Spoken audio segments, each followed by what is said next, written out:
Kung hindi natin nasasabi. Si Bogart hindi pa doon sabi. Oo, yung anak na namin. kayo. Ano yun, sa concert ng New Minstrels. Anak ko yung dalawang... Sa kamusta? Si Bogart. Parang the last time we saw you, parang ayaw nyo pang i-reveal na kayo, di ba? May mga times na ganun. Pero ngayong ano na, open na, mas maluwang ba on your part? Parang ganyan. Oo naman. Para sa part ko, ang haba ng hair ko, di ba? Nung nagko-commercial kasi siya. Tapos sabi niya, pag yung karoon daw ng issue sa akin, parang ang daming mga, lalo na yung age gap agad ang topic ng mga bashers. So doon siya na takot na baka mapektuhan sa commercial career niya dahil nagko-commercial. Naapektuhan nga ba? Hindi naman. Hindi naman totally ganun yung sinabi ko rin sa kanya. Ano ba? Sinabi ko na ganun.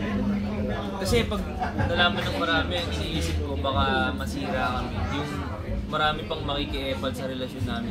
Baka lalo lang Sino yung may choice na wag mo na natin sabihin, sekreto mo na? Ako, sinabi ko sa kanya. Pero ang hirap kasi nagagalit siya. Inisip niya, syempre, parang bababae ako kasi nagulang ba. Pero ang nakakaalam naman nun, family ko, tapos yung mga close friends namin. Which is okay din naman nung una. Pero syempre, ang hirap dahil lagi kami nakikita. Kaya sa mga posts, ganun, kayo na ba talaga, ganun.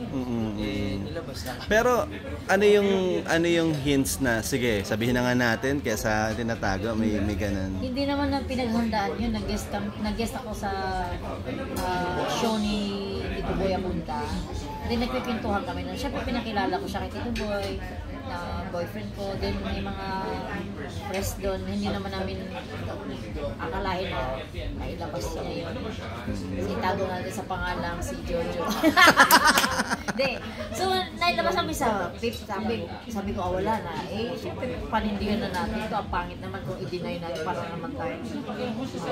At Tapos nagloko-lokohan dito pag i-deny. So far naman, nung nalabas na kami, tinawagan agad kami ni Jojo. Jules Babaw.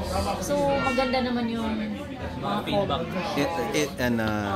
So, yun na, wala na kami pake. Kung may negative man din, basta maraming masaya para sa amin. For the record. Kung mag-aaway nga kami, may inis yung mga friends namin. Kasi gusto nila na magiging okay lang kami lang. Kasi natutuwa sila sa amin na parang hindi kasi kami typical na labing-labi. Parang lang mag-tropa. Kaya nga sabi ni Derek, sino pa yung nagsabi? Ba't hindi kayo sweet? Kasi ganito na kami sa labing. Parang hindi ka mag-ukrayan namin. For the record, how many months ba or years na ba kayo? Ano na rin kami? 1 year na rin. Ang tagal na rin pala, no? Parang lately lang rin na ilabas, di ba? And 1 month kasama na yung mga away. Saan kayo nagkakilala? Mas maraming away. Dati po alaga ni Nanay Jobert. Nung birthday ni Nanay, 17 years old pa lang po. Parang magka-18 ako. Nag-meet po kami doon. Tapos last year, nagkita ulit kami sa birthday ni Nanay. So si Nanay Jobert po talaga doon. Nakakaalam. Siya lang yung nakakaalam that Pero time. hindi inano ni Nanay. Kasi ngayon, how old are you? 26 na po. 26 ko lang. Hindi na rin naman di ba?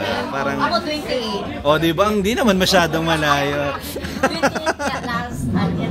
Hindi, pero nakilala rin si Kiana kasi hindi lang naman ikaw yung una, di ba? May mga iba rin. Pero what's something special about Brian? Kung bakit ngayon mas kitang-kita yung glowing mo, di ba? Yung nag-glow. Ayun nga, umiikot-ikot yung ilaw. Umiikot-ikot yung ilaw dahil Hindi pa. Alam naman ng mga tao, mahilig ako sa younger talaga. So, hindi, sino pa nga naging single ako, 9 years, choice ko yun.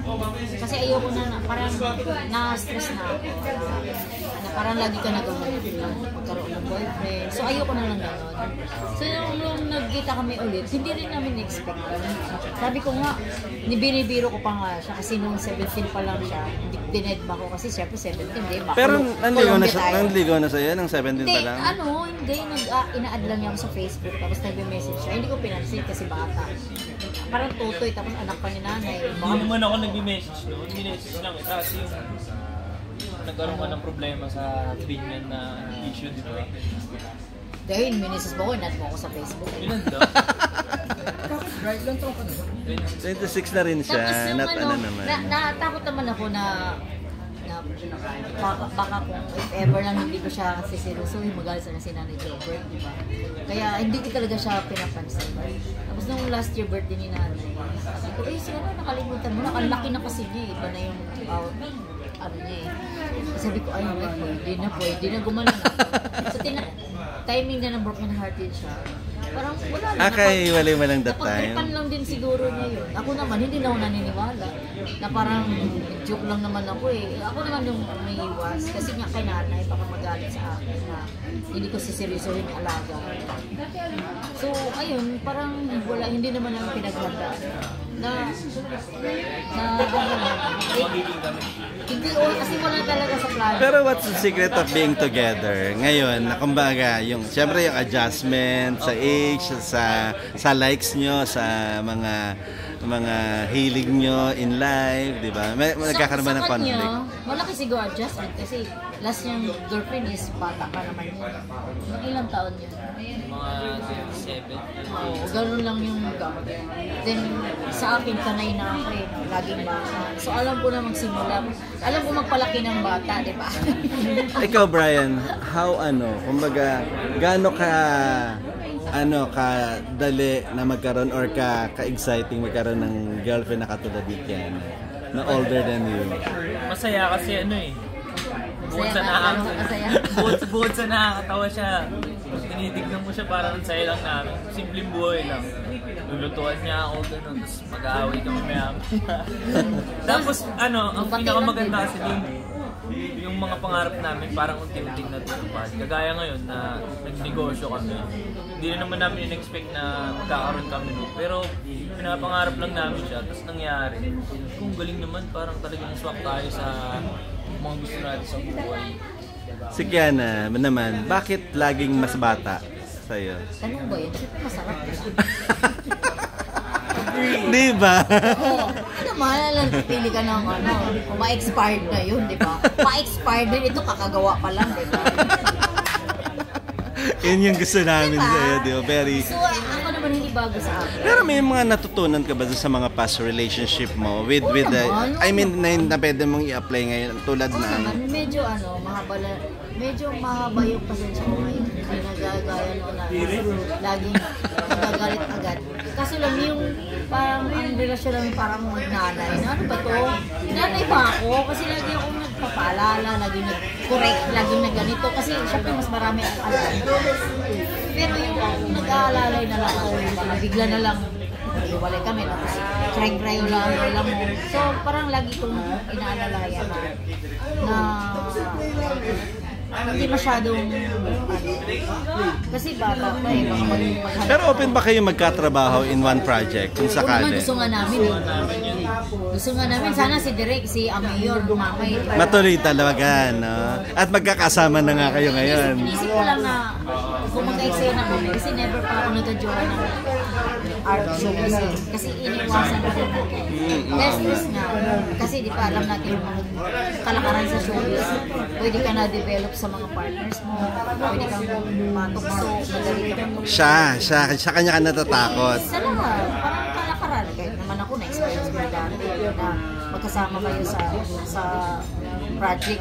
Tapos pwede na kayong magkikwentuhan, tapos magkakayayaan na, gano'n. So, nakikita ko rin na magyayari din sa inyo.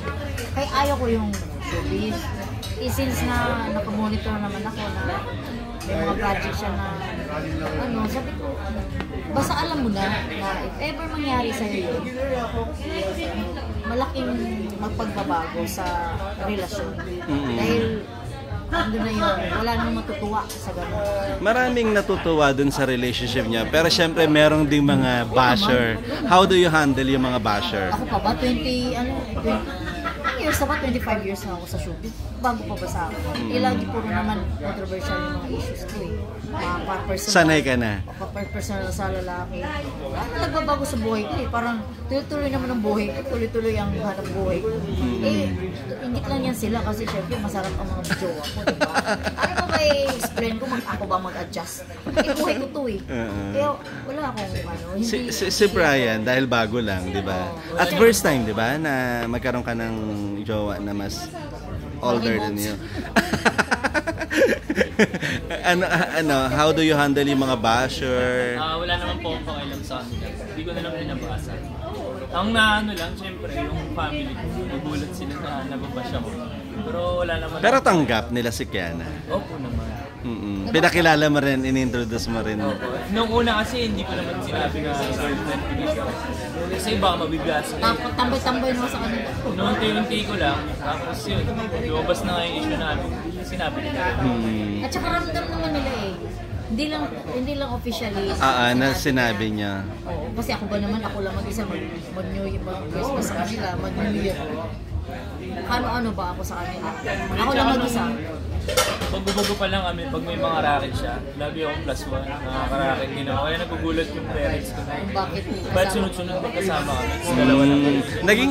Naging positive yung ano ninyo. Pero ito na lang yung advice nyo dun sa iba? You're a good example of love is blind di ba? Any age, ano ma-advise nyo dun sa iba? Ano yung advice nyo dun sa iba? Love is blind? Parang hindi ko Hindi. blind. Hindi, I mean, no age limit sa pag-ibig, di ba? Parang ganyan. Kasi hindi siya blind. Hindi blind, Parang, lang. Parang Malabo. follow your heart. Advice. Kasi ang iba, iniisip ko dapat ito lang yung quality gusto ko, ito lang yung quality gusto ko. Si Brian, advice mo doon sa mga younger. Yun nga, follow your heart. Kung saan ka masaya, siyempre, mahirap naman pigilan yun Kaya, yun, maging masaya ka lang. Tapos, dasal ka na lang kayo. Kasi siya rin naman yung nakakaalam. Hindi rin naman namin alam na tatagal ka.